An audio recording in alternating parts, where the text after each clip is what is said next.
ये वीडियो 15 साल से ऊपर के दर्शकों के लिए है। YouTube जी मेड फॉर किड्स करने से पहले आंख और कान दोनों खोल कर देख लीजिए और सुन लीजिए। धन्यवाद।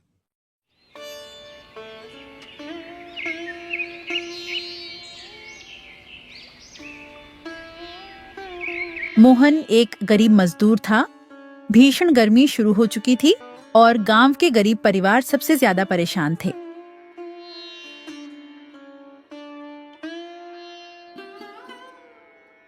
सरला, इस बार की गर्मी तो पिछले साल से भी ज्यादा लग रही है। हाँ जी, लेकिन हिम्मत मत हारिए। भगवान कोई ना कोई रास्ता जरूर निकालेंगे। बेटा, अपनी सेहत का भी ध्यान रखो। घर का खर्च बाद में भी चल जाएगा।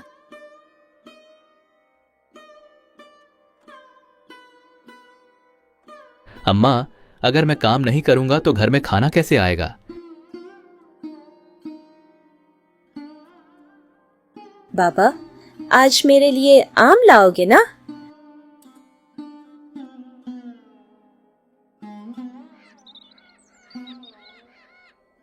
अगले दिन मोहन काम की तलाश में बाजार पहुंचा, लेकिन हर जगह सन्नाटा था।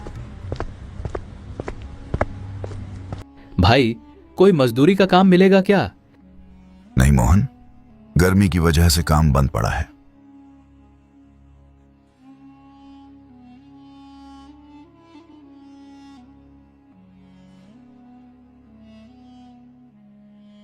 रामू, मेरे साथ भी यही हाल है भाई। फिर हम गरीब लोग क्या करेंगे? बस भगवान से दुआ करो।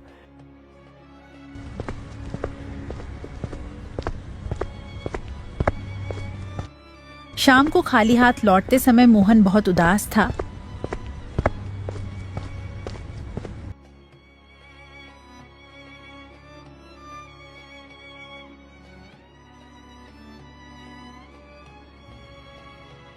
क्या हुआ? आज भी काम नहीं मिला? नहीं, पूरा दिन भटकता रहा। चिंता मत करो बेटा। घर में अभी 2 दिन का राशन है। हे भगवान। उसके बाद क्या होगा, यही सोचकर डर लगता है। गर्मी बढ़ती जा रही थी। गांव के लोग दोपहर में घरों से निकलना बंद कर चुके थे। इतनी गर्मी मैंने कभी नहीं देखी। कुएं का पानी भी गर्म हो गया है। ऐसे में मजदूरी करना जान जोखिम में डालना है। लेकिन पेट के लिए तो करना ही पड़ेगा। सही कहा भाई।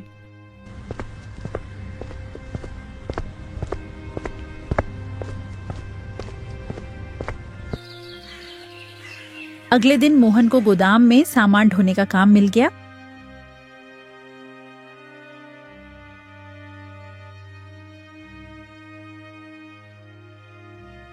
मोहन, जल्दी जल्दी माल उतारो। जी मालिक, पूरी कोशिश करूंगा। धूप बहुत तेज है भाई। काम खत्म कर लें, फिर आराम करेंगे। समय बर्बाद मत करो। कई घंटे काम करने के बाद मोहन की हालत बिगड़ने लगी। मुझे चक्कर सा आ रहा है। बैठ जाओ भाई। नहीं, थोड़ा काम बाकी है। जिद मत करो। अचानक मोहन बेहोश होकर जमीन पर गिर पड़ा। अरे कोई पानी लाओ। जल्दी करो, मोहन भाई की हालत खराब है। मोहन, आंखें खोलो। इनके चेहरे पर पानी डालो। भगवान इनकी रक्षा करना। 2 घंटे बाद मोहन को होश आया। आंखों के सामने अंधेरा छा रहा है। मैं कहां हूं? गर्मी की वजह से बेहोश हो गए थे। काम पूरा हुआ क्या? तुम्हें अपनी जान की चिंता नहीं है? घर की जिम्मेदारी मुझे चैन नहीं लेने देती। साथी मजदूर उसे घर छोड़ाए।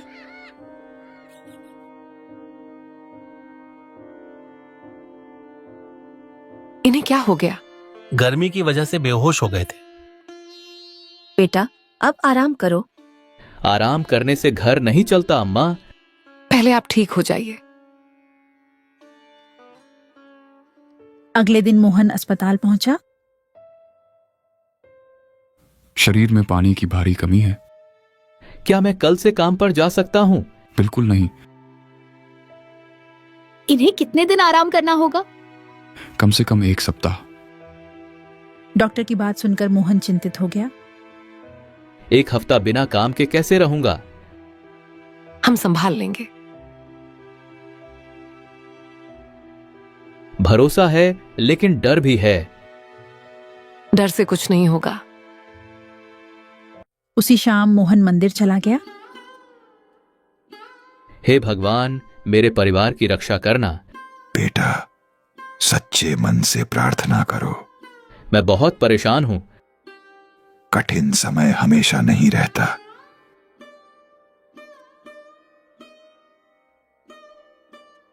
बस इतना कर दो कि घर भूखा ना सोए।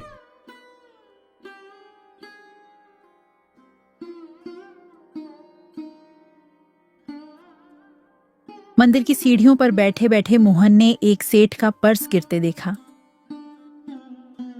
अरे, यह पर्स तो अभी उस सेठ जी का गिरा है। बेटा, उन्हें लौटा देना। यही करूंगा। ईमानदारी सबसे बड़ी दौलत है। बिल्कुल। मोहन पर्स लेकर वहीं इंतजार करने लगा। पता नहीं सेठ जी कब लौटेंगे। धैर्य रखो। इसमें काफी पैसे लग रहे हैं। लालच मत करना। कभी नहीं।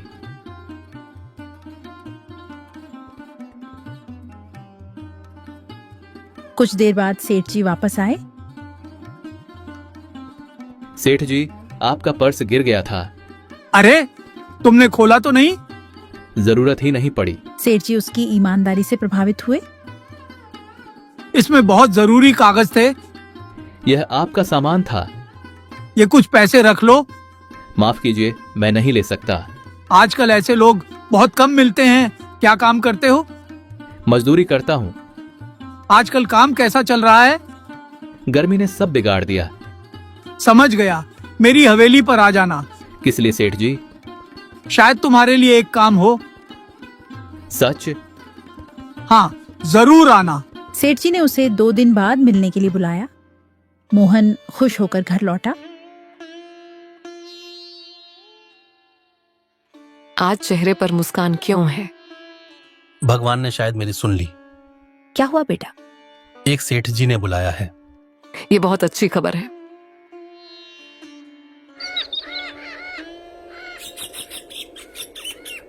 दो दिन बाद मोहन हवेली पहुंचा। आ गए मोहन? जी सेठ जी। मुझे ईमानदार आदमी चाहिए। मैं पूरी मेहनत करूंगा। यही उम्मीद है। सेठ जी ने उसे गोदाम का हिसाब रखने का काम दिया। क्या मुझे धूप में नहीं जाना पड़ेगा? नहीं, बैठकर काम करना होगा। यह तो बहुत अच्छा है। मैं तैयार हूं। मोहन ने नई नौकरी शुरू कर दी। कुछ ही दिनों में मोहन सबका भरोसेमंद बन गया। मोहन बहुत अच्छा काम करता है। मुझे पहले ही पता था। आप सबका धन्यवाद। मेहनत जारी रखो। जरूर।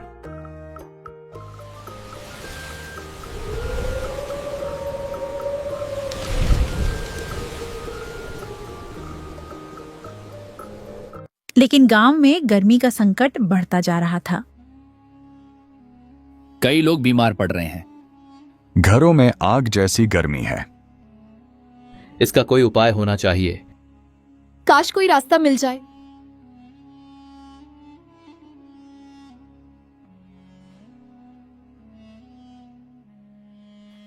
एक दिन मोहन नदी किनारे गया। नदी किनारे की ठंडी मिट्टी को देखकर मोहन के मन में एक नया विचार आया।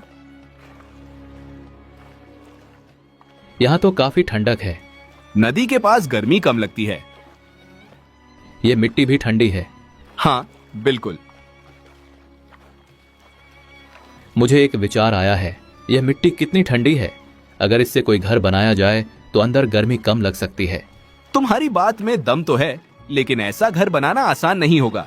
लोग तुम्हारा मजाक उड़ाएंगे। मुश्किल जरूर है, लेकिन कोशिश करने में क्या बुराई है। अगर कोशिश सफल हो गई तो गांव वालों की जिंदगी बदल सकती है। शाम को मोहन घर पहुंचा और अपने परिवार को अपनी योजना बताई। मिट्टी का मटके जैसा घर, ये कैसा विचार है? सोचो, मटके का पानी हमेशा ठंडा रहता है। अगर उसी तरह का घर बने तो। भगवान मदद करेंगे। बेटा, मैंने भी सुना है कि मिट्टी गर्मी को कम करती है। बाबा, क्या हमारा घर भी ठंडा हो जाएगा? हाँ बेटा, अगर सब ठीक रहा तो बिल्कुल ठंडा हो जाएगा। अगले दिन छुट्टी के बाद मोहन नदी से मिट्टी लाने लगा। अरे भाई, ये क्या कर रहे हो? एक नया घर बनाने की तैयारी कर रहा हूं। तुम्हारा पुराना घर तो ठीक है, लेकिन उसमें गर्मी बहुत लगती है। अच्छा, तो यह गर्मी से लड़ने की तैयारी है? कई दिनों तक मोहन मिट्टी इकट्ठी करता रहा और उसे तैयार करता रहा।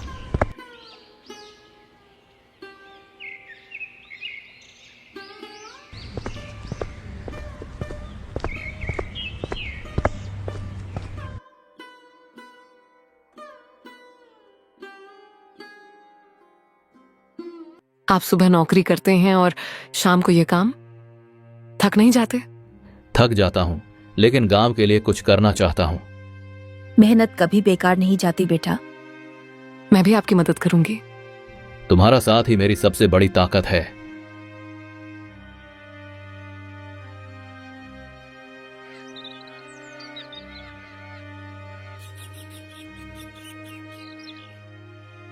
आखिरकार मोहन ने अपने घर के पास मटके के आकार का ढांचा बनाना शुरू कर दिया।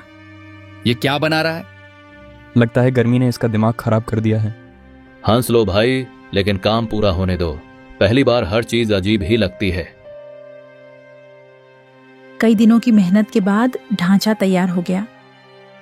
सच कहूं तो ये देखने में बहुत सुंदर लग रहा है। अभी असली परीक्षा बाकी है। भगवान करे यह सफल हो जाए। बाबा, मैं सबसे पहले अंदर सोऊंगा। जरूर बेटा। उस रात पूरा परिवार नए मटका घर में सोया। अरे, यहाँ तो बाहर से काफी कम गर्मी लग रही है। सच में, मुझे तो बहुत राहत मिल रही है। मुझे भी अंदर की हवा ठंडी लग रही है। बाबा, आज पसीना भी नहीं आ रहा। शायद हमारा प्रयोग सफल हो रहा है।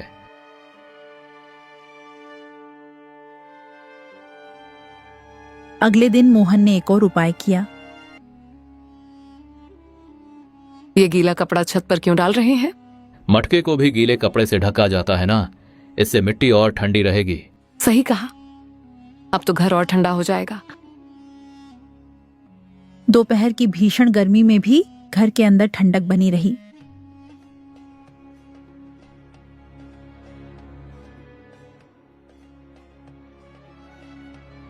मोहन, क्या मैं अंदर आ सकता हूं? क्यों नहीं, आओ।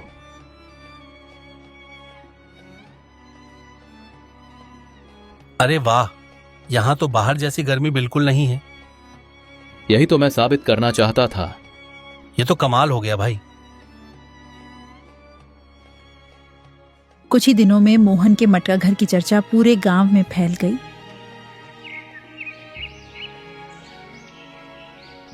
मैंने अपनी आंखों से देखा है, घर के अंदर सचमुच ठंडक है। अगर ऐसा है तो हमें भी ऐसा घर बनवाना चाहिए। मैंने खुद अंदर बैठकर देखा है, सचमुच बहुत आराम मिलता है। मोहन ने बहुत मेहनत की है। अगर यह गांव के काम आ जाए तो मेरी मेहनत सफल होगी।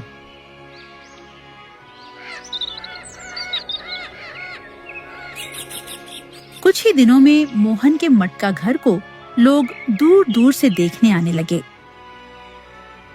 मोहन, क्या सच में इस घर में दोपहर की गर्मी महसूस नहीं होती?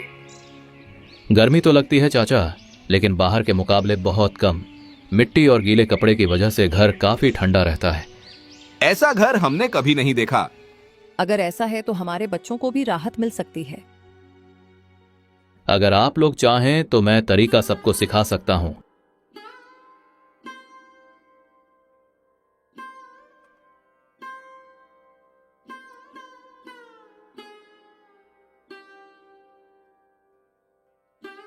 मेरी पत्नी को तेज चक्कर आ रहे हैं।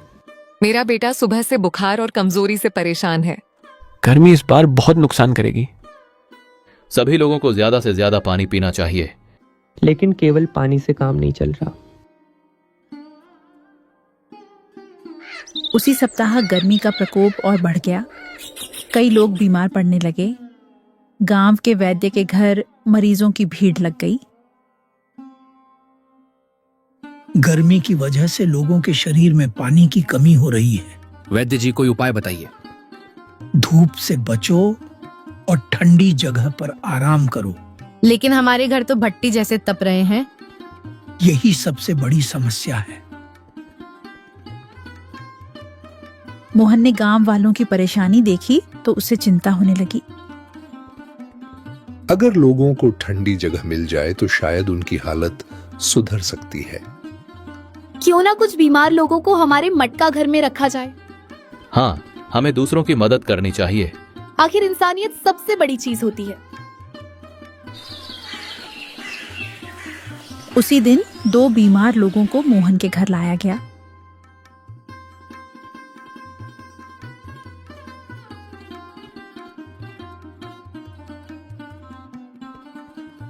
मोहन, क्या मेरी पत्नी कुछ देर यहाँ आराम कर सकती है?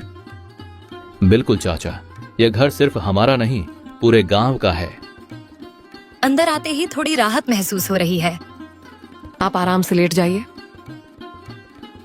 अगले दिन लोगों ने देखा कि बीमार महिला की हालत पहले से बेहतर थी।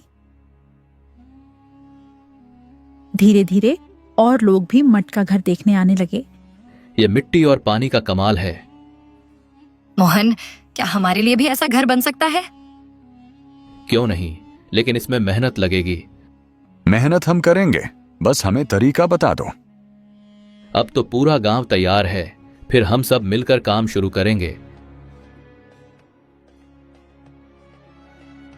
अगले दिन गांव के कई लोग नदी किनारे मिट्टी लेने पहुंचे।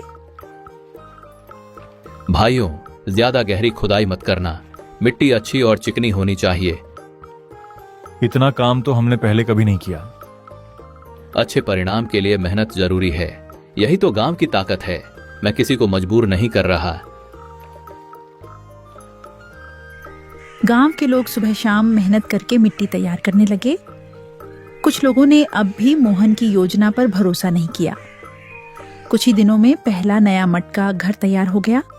अब गांव में गर्मी से बीमार पड़ने वालों की संख्या कम होने लगी। गांव के बच्चे सबसे ज्यादा खुश थे।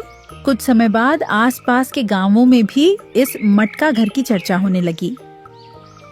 मोहन अब लोगों को मटका घर बनाने की ट्रेनिंग देने लगा। कुछ महीनों बाद पूरा इलाका मोहन के काम की तारीफ करने लगा। घबराइए मत, सब ठीक होगा। मिलजुल कर किया गया काम आसान हो जाता है।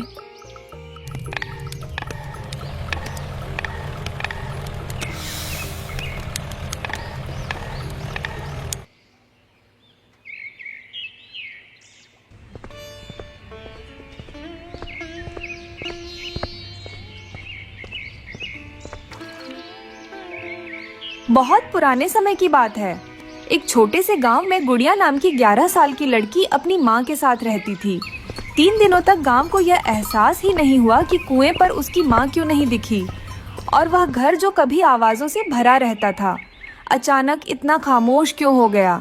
गुड़िया ने इन 3 दिनों में किसी से कुछ नहीं कहा। माँ, आज इतनी देर हो गई, आप सोकर क्यों नहीं उठी? हर सुबह तो आप ही मुझे जगाती हो।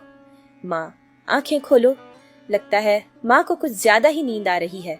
आज कुएं से पानी भर के मैं ही ले आती हूँ, फिर स्कूल भी तो जाना है।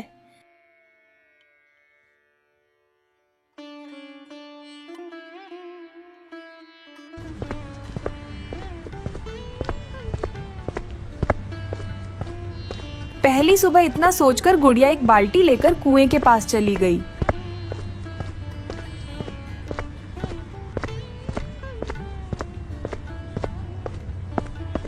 वहां पर कुछ औरतें पहले से ही पानी भर रही थीं। अरे सुनो भाभी, मेरी भी बाल्टी भर दो। मैं अभी छोटी हूँ, कुएं से पानी नहीं भर पाऊंगी। अरे गुड़िया, आज तुम पानी भरने क्यों आई हो? तुम्हारी माँ कहाँ है? मेरी माँ, वो तो अभी तक सो ही रही है। ऐसा कैसे हो सकता है? यह तो असंभव है। सरस्वती तो सुबह 4 बजे ही उठ जाती थी। हर रोज, फिर वो चाहे कितनी भी बीमार क्यों ना हो। पर आज ऐसा क्या हो गया उसे जिसके कारण वो उठी ही नहीं? वही तो मेरी भी समझ में नहीं आ रहा है। भाभी जल्दी से मेरी बाल्टी भर दो, मुझे स्कूल भी जाना है। ठीक है बेटी, मैं भर देती हूँ तुम्हारी बाल्टी बिटिया। उस औरत ने की बाल्टी भर दी। उसके बाद गुड़िया पानी लेकर घर आ गई।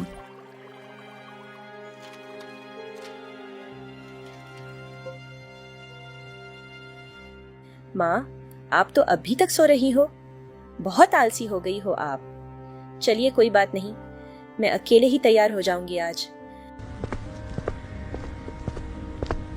गुड़िया अपने कमरे में गई और तैयार हो गई। लगता है माँ अभी उठेंगी नहीं। मैं स्कूल चली जाती हूँ, जब तक वापस आऊंगी तब तक तो उठ ही जाएंगी।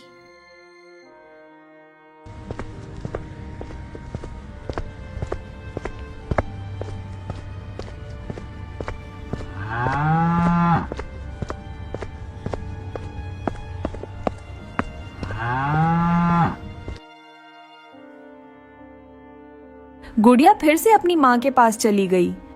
माँ उठी नहीं तो क्या हुआ, उन्हें तैयार कर देती हूँ, क्योंकि माँ को तो सुबह सुबह जल्दी तैयार हो जाने की आदत है। पहले 7 पानी से मुंह धो देती हूँ, फिर बाल बना देती हूँ और साड़ी भी बदल देती हूँ। गुड़िया ने वैसा ही किया। उसने पानी से अपनी माँ का चेहरा धोया, फिर बाल बनाए।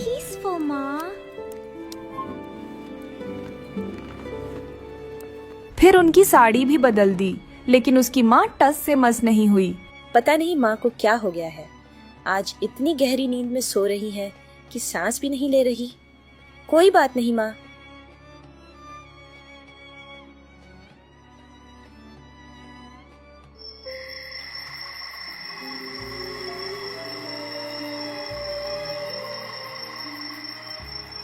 मैं स्कूल जा रही हूँ, दोपहर तक आ जाऊंगी।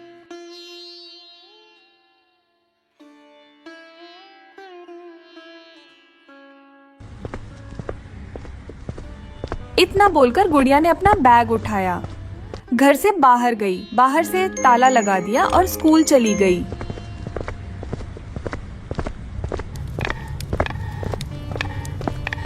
स्कूल पहुंचते ही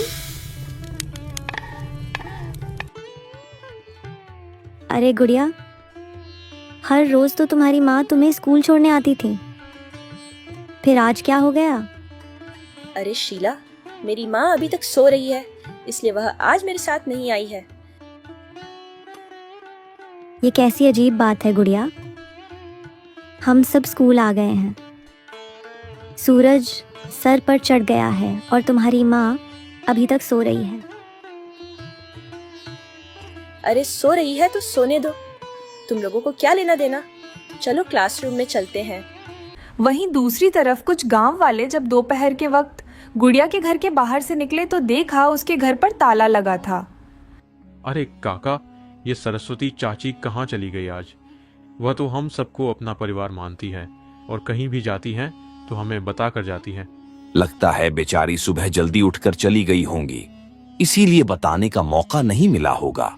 इतने में वहां पर गांव की वही औरतें आ गई जो गुड़िया को थोड़ी देर पहले कुएं पर मिली थी। अरे नहीं काका, सुबह 7 बजे तो चांदनी कुएं पर पानी भरने आई थी। फिर तो सरस्वती को बताकर जाना चाहिए था। कोई बात नहीं काका, लगता है किसी रिश्तेदार के घर गई होंगी। चलो हम लोग भी अपने अपने काम पर चलते हैं। इतना बोलकर गांव वाले वहां से चले गए। इधर छुट्टी के बाद दोपहर को गुड़िया वापस आई। ताला खोला तो देखा फिर से उसकी माँ सो ही रही थी। माँ तो अभी तक इतनी गहरी नींद में सो रही है कि अभी तक सांस नहीं ले रही। कोई बात नहीं, मैं ही खाना बना लेती हूँ आज। फिर गुड़िया ने कपड़े बदले, चूल्हा जलाया और खाना बनाने लगी। पहली बार मैं खाना बना रही हूँ, कितनी तकलीफ होती होगी माँ को खाना बनाने में, मुझे आज पता चल रहा है। खाना बनाकर गुड़िया अपनी माँ के पास ले आई। फिर वो पहला निवाला अपनी माँ को खिलाने लगी।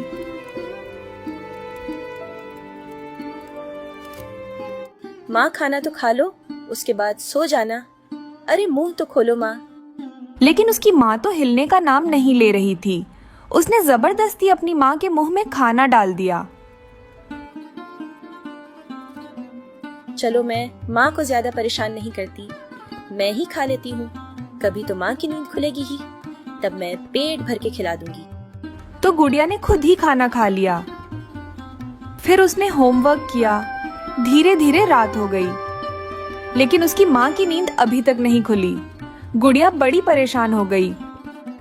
कल रात से लेकर आज दूसरी रात हो गई, फिर भी मेरी माँ नहीं उठी। ऐसी नींद किस काम की जिसमें इंसान सांस लेना ही भूल जाए। कोई बात नहीं, मैं भी यही माँ के पास सो जाती हूँ। तो गुड़िया अपनी माँ के पास ही सो गई।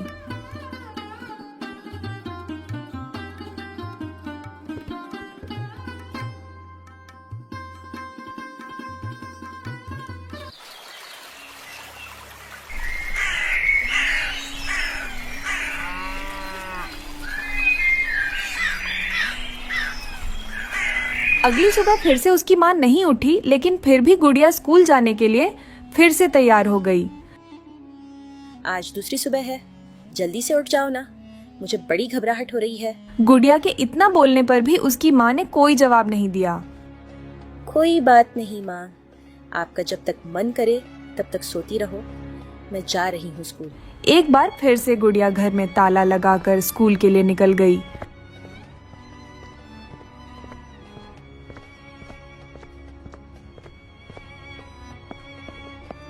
रास्ते में कुछ गांव वाले उसे मिल गए। अरे बिटिया, कल तुम्हारी माँ बिना हम लोगों को बताए कहाँ चली आई थी? कहीं नहीं काका, माँ तो घर में ही थी, मैं ही ताला लगाकर चली गई थी। दरअसल वो सो रही थी तो मैं उन्हें परेशान नहीं करना चाहती थी। अभी भी वह सो ही रही है। बेटी, क्या उनकी तबीयत खराब है? हाँ, पिछले कुछ दिनों से उनकी तबीयत खराब थी। मैंने कल रात उन्हें दवाई खिलाई और वह सो गई। तब से वो उठ ही नहीं रही। कल भी मैंने उनके बाल ठीक किए थे, कपड़े बदल दिए थे, आज भी वही किया, पर वह उठी ही नहीं रही। ये कैसे हो सकता है बेटी? तुम स्कूल जाओ, मैं और मोहन जाकर तुम्हारी माँ के हालचाल ले लेते हैं। नहीं नहीं, आप लोग मेरी माँ को परेशान करने मत जाना, उन्हें सोने दो। मैं अपनी माँ से बहुत प्यार करती हूँ, मैं नहीं चाहती कोई उन्हें परेशान करे। ये सब सुनकर काका और मोहन को थोड़ा अजीब लगा। तभी मोहन ने काका से कहा, काका, गुड़िया को स्कूल जाने दो, हम लोग खेतों में काम करने चलते हैं। ठीक है बिटिया, तुम स्कूल जाओ, हम तुम्हारी माँ को परेशान नहीं करेंगे।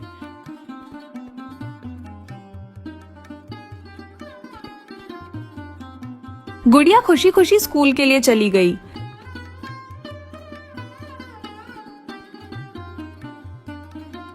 तभी मोहन ने काका से कहा, काका, मुझे तो कुछ गड़बड़ लग रही है, चलो एक बार सरस्वती बहन को देख ही लेते हैं। हाँ मोहन बेटा, गड़बड़ तो मुझे भी लग रही है, चलो चलकर देखते हैं। लेकिन जैसे ही वो लोग गुड़िया के घर पहुंचे तो देखा बाहर ताला लगा हुआ था। काका, एल गुड़िया तो फिर से ताला लगाकर चली गई और बाहर से अंदर का कुछ दिखाई भी नहीं दे रहा। बेटा, किसी के घर का ताला तो तोड़ नहीं सकते, चलो चलते हैं। लगता है सरस्वती बहन दवा खाकर सो ही रही होंगी, हम लोग फालतू में ही कुछ ज्यादा सोच रहे हैं। हाँ, मुझे लगता है आप सही कह रहे हो काका, चलो चलते हैं यहाँ से।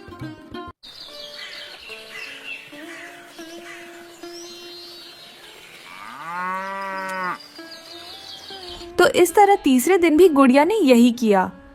उसकी माँ की आंख ही नहीं खुली।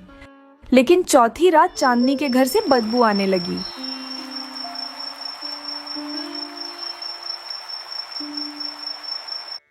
तब पूरा गांव उसके घर इकट्ठा हो गया।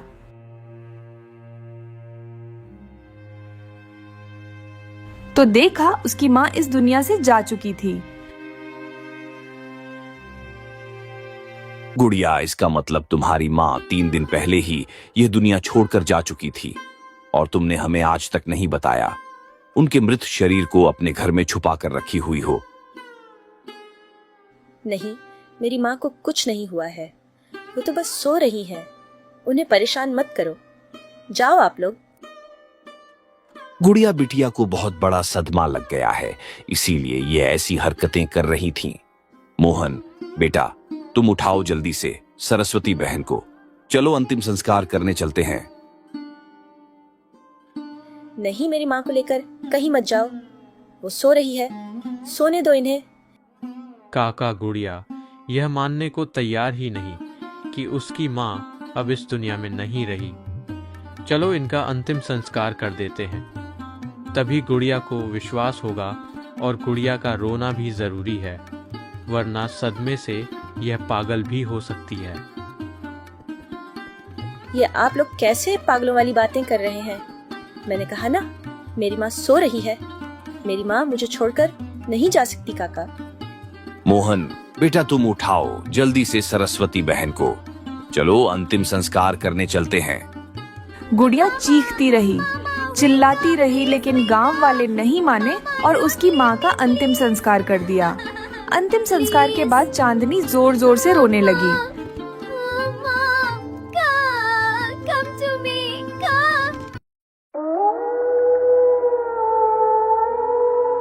इसका मतलब मैं अनाथ हो गई।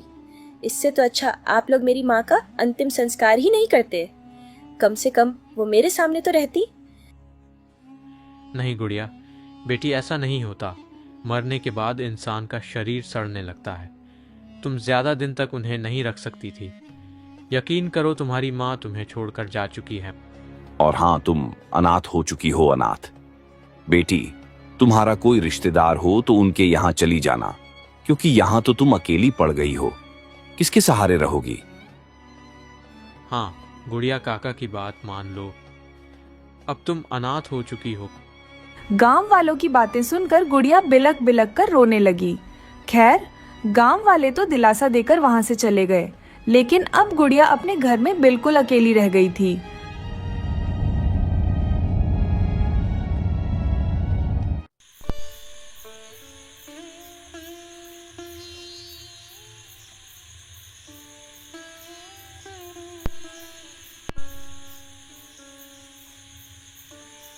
ये घर मुझे काटने को दौड़ रहा है। मैं अनाथ हो चुकी हूँ। ऐसा करती हूँ, मामी के घर चली जाती हूँ, बाकी की जिंदगी उन्हीं के साथ बिताऊंगी।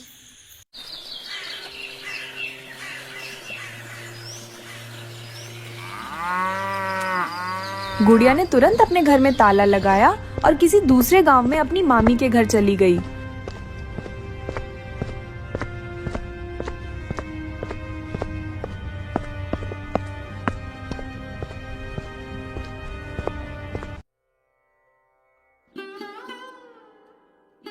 मामी, मेरी माँ इस दुनिया में नहीं रही। मुझे अपने घर में रख लीजिए। मैं अनाथ हो चुकी हूँ। अरे अनाथ हो चुकी हो तो मैं क्या करूं? इस दुनिया में बहुत सारे अनाथ बच्चे हैं। मेरे खुद के भी 3 बच्चे हैं। तुम्हें मैं कैसे पाल सकती हूँ?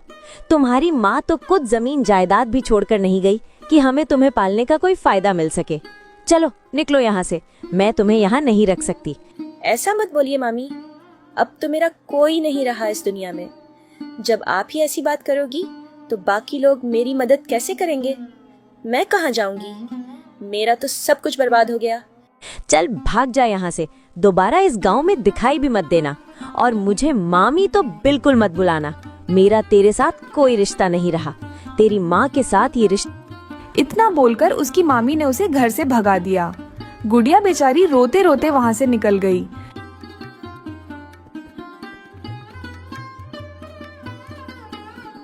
अब मैं किससे मदद मांगू? ऐसा करती हूँ, थोड़ी दूर पर मेरे चाचा रहते हैं, वहीं चली जाती हूँ। वो मेरी मदद जरूर करेंगे। यही सब सोचते सोचते गुड़िया अपने किसी चाचा के घर चली गई और उनसे भी मदद मांगने लगी। लेकिन चाचा तो उसकी मामी से भी 4 कदम आगे निकले। चाचा, आप मेरे पिताजी के छोटे भाई हो, भूल गए क्या? मैं अनाथ हो चुकी हूँ। मेरे माँ बाप इस दुनिया से जा चुके हैं। अब आप ही मेरा सहारा हो। देखो, मैं तुम्हें बिल्कुल नहीं जानता। तुम थोड़ी देर रुको, मैं तुम्हें पागल खाने छोड़कर आता हूँ। नहीं चाचा, मैं पागल नहीं हूँ। लगता है आपका दिमाग खराब हो गया है, जो आप मुझे पहचान ही नहीं रहे हो। क्या मेरा दिमाग खराब हो गया है? तुझे मैं अभी धक्के मारकर इस गांव से बेदखल करता हूं, तब तेरी अक्ल ठिकाने आएगी। पता नहीं कहां से चली आई पागल लड़की। तो इस तरह उसके चाचा ने भी उसे वहां से भगा दिया। अब धीरे धीरे रात हो गई, इसलिए गुड़िया अपने गांव वापस आ गई, लेकिन अभी तक वो अपने घर नहीं पहुंची।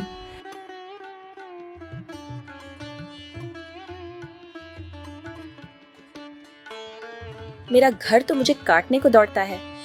वहां पर मेरे माँ बाप की यादें हैं। मैं वहां कैसे जाऊं? मैं घर नहीं जाऊंगी।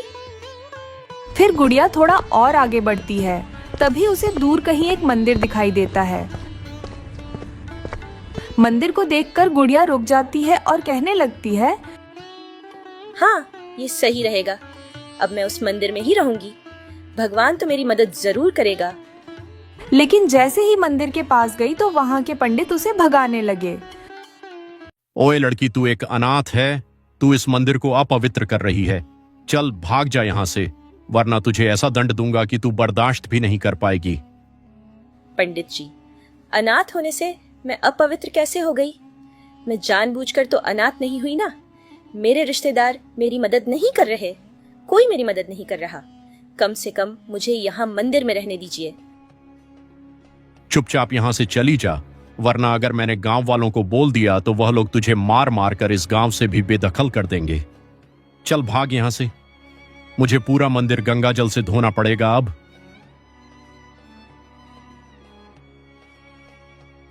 तो इस तरह पंडित जी ने भी गुड़िया को वहां से भगा दिया। अब मेरे पास कोई रास्ता नहीं बचा। मुझे अपने ही घर जाना पड़ेगा, जहां मेरे माँ बाप की यादें हैं। यही सब सोचते सोचते चांदनी अपनी टूटी फूटी झोपड़ी में पहुंच गई।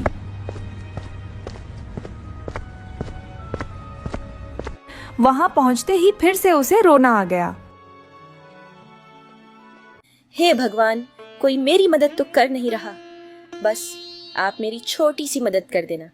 जो आपने मेरी माँ के साथ किया, वही मेरे साथ भी करना। मैं सोने जा रही हूँ। आशीर्वाद देना कि मैं भी अपनी माँ की तरह फिर कभी ना उठूं। माँ की तरह गांव वाले मेरा भी अंतिम संस्कार तो कर ही देंगे, अगर बदबू आने लगेगी तो।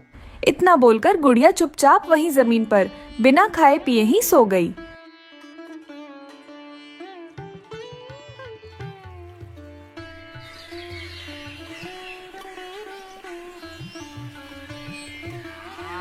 लेकिन सुबह उसकी जल्द ही आंख खुल गई। भगवान, ये तूने क्या किया? मेरी माँ की आंख तो सुबह नहीं खुली थी। मेरी आंख कैसे खुल गई? क्या अब आप भी मेरी मदद नहीं करोगे? मुझे नहीं रहना अनाथ बनकर इस दुनिया में।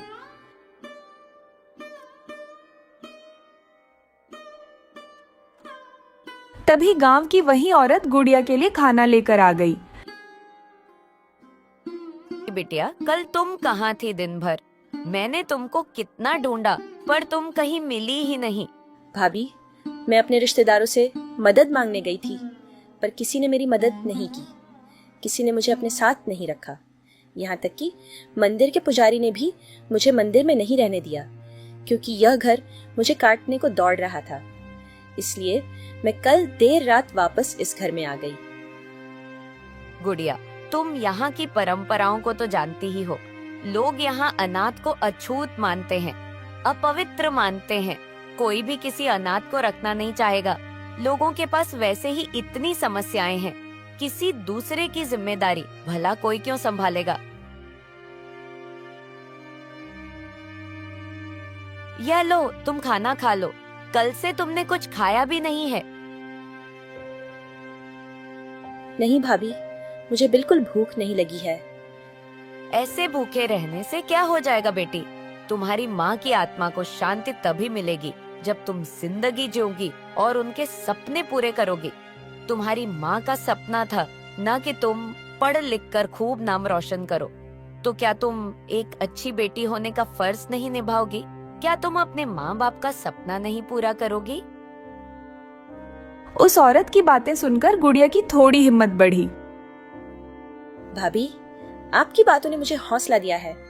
आपने बिल्कुल सही कहा। मेरे माँ बाप चाहते थे कि मैं पढ़ लिख कर खूब नाम रोशन करूं, और मैं ये जरूर करूंगी। तो उसके लिए तुम्हें पढ़ना लिखना पड़ेगा।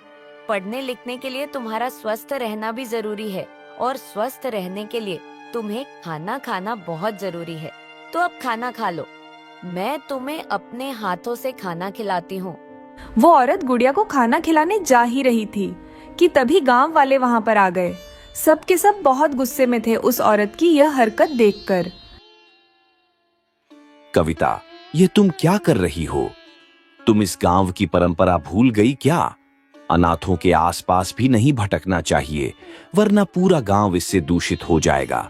हमें भी गुड़िया के साथ लगाव है, उसके लिए बुरा लगा, लेकिन हम अपनी परंपराओं को तो नहीं तोड़ सकते ना।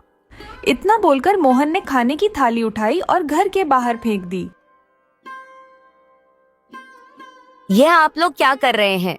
आज के जमाने में भी आप लोग ऐसे फालतू की परंपराओं का पालन करते हैं। किसी अनाथ को खाना खिलाना तो पुण्य का काम होता है। तुम पहले गंगा नदी में जाकर नहा कर आओ, क्योंकि तुमने एक अनाथ को छुआ है। उसके बाद ही इस गांव में कदम रखना।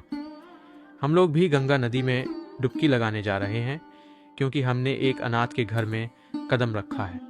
चलो गांव वालों, अगर यह औरत दोबारा इस अनाथ के आसपास भी दिखाई दे तो इसे जूतों की माला पहनाकर इस गांव से बेदखल कर देना। इतना बोलकर गांव वाले वहां से चले गए।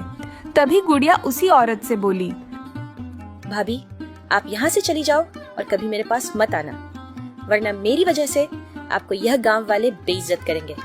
एक अनाथ की किस्मत तो ऐसी ही होती है, जो मेरी किस्मत में लिखा होगा वो तो हो ही जाएगा। चाहे कुछ भी हो जाए गुड़िया, तुम अपने माँ बाप का सपना जरूर पूरा करना। मेरी इतनी सी बात मान लेना। अभी मैं जाती हूँ, वरना अगर गांव वालों ने मुझे बेदखल कर दिया तो मेरे साथ साथ मेरे परिवार वालों को भी इस बात से कष्ट होने लगेगा। मैं नहीं चाहती मेरी वजह से मेरे परिवार को कष्ट हो, इसलिए अब मैं तुम्हारी कोई मदद नहीं कर सकती। मुझे माफ कर देना। हाँ, मैं समझ सकती हूँ भाभी। अभी आप यहाँ से चली जाइए, वरना दोबारा गांव वाले आ जाएंगे। फिर वो औरत वहां से चली गई। अब मेरी मदद कोई नहीं करेगा, भगवान भी नहीं। अगर भगवान को मेरी मदद करनी होती तो कब की कर चुके होते। सिर्फ भाभी ने मेरी मदद की। अब मैं पढ़ूंगी, लिखूंगी और अपनी किस्मत खुद लिखूंगी। अब उस घर में केवल अकेली रह गई थी। गुड़िया ने चूल्हा जलाया, अपने लिए खाना बनाया और अकेले ही बैठकर खाने लगी। लेकिन खाना खाते वक्त उसकी आंखों से आंसू छलक रहे थे। हर रोज आप मेरे लिए स्कूल जाते वक्त खाना बनाती थी और अपने हाथों से मुझे खिलाती भी थी। आज पहला ऐसा दिन है कि आप मेरे साथ नहीं हैं, लेकिन चिंता मत कीजिए, मैं आपके सपने जरूर पूरे करूंगी। खाना पीना खाकर गुड़िया स्कूल जाने के लिए तैयार हुई। घर में ताला लगाया और स्कूल की ओर चल दी।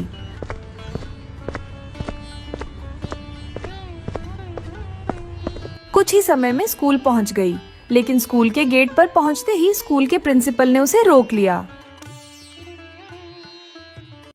रुक जाओ गुड़िया, अब तुम हमारे स्कूल में नहीं पढ़ सकती, वरना सरपंच साहब हमारा स्कूल बंद करवा देंगे। लेकिन क्यों मास्टर जी, ये स्कूल तो सरकारी है, यहाँ तो कोई फीस भी नहीं लगती। बात फीस की नहीं है, तुम अनाथ हो चुकी हो। इस गांव की परंपरा तो तुम जानती ही हो। लोग अनाथ बच्चों से दूर भागते हैं। उनका मानना है कि अनाथ लोग अपशगुनी होते हैं। अगर सरपंच साहब को पता चल गया कि सब कुछ जानते हुए भी मैं तुम्हें अपने स्कूल में पढ़ा रहा हूं, तो वह यह स्कूल बंद करवा देंगे। बड़ी मुश्किल से तो हमारे गांव में एक सरकारी स्कूल खुल पाया था। क्या तुम चाहती हो कि तुम्हारी वजह से गांव के सारे बच्चों की पढ़ाई बंद हो जाए? प्रिंसिपल की बातें सुनकर गुड़िया की आंखों में आंसू आ गए, लेकिन फिर भी अपनी आंखों में आंसू लिए बोली, नहीं मास्टर साहब, मैं नहीं चाहती कि सिर्फ मेरी वजह से सैकड़ों बच्चों की पढ़ाई बंद हो। मैं जा रही हूँ, नहीं आऊंगी आज के बाद स्कूल।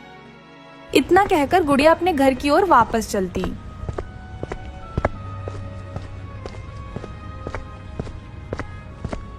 माफ करना माँ, मैं आपका कोई सपना पूरा नहीं कर पाऊंगी। अब आपकी अनाथ बेटी की किस्मत आपके जाते ही बर्बाद हो चुकी है। मैं इस गांव की नदी में जाकर छलांग लगा देती हूँ, फिर सीधा आपके पास ही आ जाऊंगी। यही सब सोचते सोचते गुड़िया अपने गांव पहुंच गई तो उसने देखा गांव के बीचों बीच एक आदमी बेहोश पड़ा हुआ था। गुड़िया भागकर उस आदमी के पास चली गई। अरे उठो उठो भैया, कौन है आप? अरे उठ जाइए, इनकी सांस तो चल रही है। गुड़िया को उस आदमी के पास बैठा देखकर काका गुड़िया से कहने लगे, गुड़िया चुपचाप अपने घर जाओ, पता नहीं कौन अनजान आदमी पीकर कल से यहाँ पड़ा हुआ है। आप लोगों के अंदर बिल्कुल भी दया नाम की चीज नहीं है क्या? एक आदमी बेहोश पड़ा है, आप लोगों को तो उसकी मदद करनी चाहिए। ऐसे नशेड़ियों की हम मदद नहीं करते। चलो काका। इन भैया को होश में लाना पड़ेगा। कहीं से पानी लेकर आती हूँ। गुड़िया कहीं से पानी लेकर आई और उस आदमी के मुंह पर डाला, तब जाकर उसे होश आया। कौन हो तुम बहन? मैं कहाँ हूँ? भैया, आप यहीं पर बेहोश पड़े हुए थे। गांव वालों ने बताया कि कल से आप यहीं बेहोश पड़े हुए हैं। कौन हैं आप? कहाँ से आए हैं? बहन, मैं ऐसा वैसा आदमी नहीं हूँ। मैं उदयपुर शहर का एक बहुत बड़ा वकील हूँ। पास वाले गांव में मेरे रिश्तेदार रहते हैं, उनसे मिलकर मैं वापस लौट रहा था। पता नहीं कैसे मैं यहाँ बेहोश हो गया रात में। मुझे तो बहुत जोरों की भूख भी लगी है। आप मेरे साथ मेरे घर चलिए, मैं आपको खाना खिलाती हूँ। गुड़िया उस आदमी को लेकर अपनी टूटी फूटी झोपड़ी में चली गई। फिर उसने उसे खाना भी खिलाया।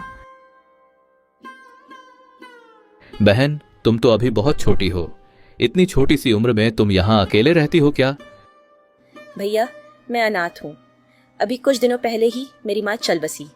अब मेरा इस दुनिया में कोई नहीं है। ये गांव बहुत पिछड़ा हुआ है, कोई मेरे आसपास भी नहीं भटकता। स्कूल वालों ने भी मुझे आने से मना कर दिया है। मैं तो मरने जा रही थी, पर रास्ते में आप मिल गए। आज भी यहाँ पर इस तरह की बेकार मानसिकता के लोग रहते हैं। तुम मरने का ख्याल अपने दिमाग से निकाल दो बहन। सब कुछ शुरू से मुझे अपने बारे में और इस गांव के बारे में बताओ। गुड़िया ने अपनी जिंदगी की और अपने गांव की पूरी कहानी उस वकील को बता दी। तुम चिंता मत करो बहन, मुझे अपना बड़ा भाई समझो। मेरा नाम विक्रम है। मेरा भी इस दुनिया में कोई नहीं रहा अब। तुमने मुझे भैया कहा, मुझे बहुत अच्छा लगा, क्योंकि मेरी कोई सगी बहन नहीं है। मैं तुम्हें पढ़ाऊंगा, और वह भी इसी गांव में रहकर। मैं भी देखता हूं कौन मेरा क्या कर लेता है। भैया, आप मेरे लिए इतना बड़ा जोखिम मत लीजिए। गांव वालों को आप जानते नहीं हैं। यह लोग जूते की माला पहनाकर मार मार कर इस गांव से निकाल देंगे आपको। ऐसे कैसे कर देंगे? तुम्हारे गांव वाले अभी मुझे नहीं जानते, और मैं सिर्फ तुम्हारी मदद नहीं कर रहा हूं, बल्कि इस गांव के और आसपास के जितने गांव हैं उन सब की मदद कर रहा हूं। तुम्हारे जरिए लोगों के अंदर से एक घटिया मानसिकता निकल जाएगी। क्या तुम यह नहीं चाहती? भैया, मेरा तो मकसद ही था कि मैं बड़ी होकर इस गांव की मानसिकता पूरी तरह से बदल डालूं। लेकिन फिर भी मुझे डर लग रहा है। गांव वाले बहुत खतरनाक हैं। जब भी आपसे बात करेंगे आपको लगेगा ये गांव वाले बहुत अच्छे हैं, पर वैसे है नहीं।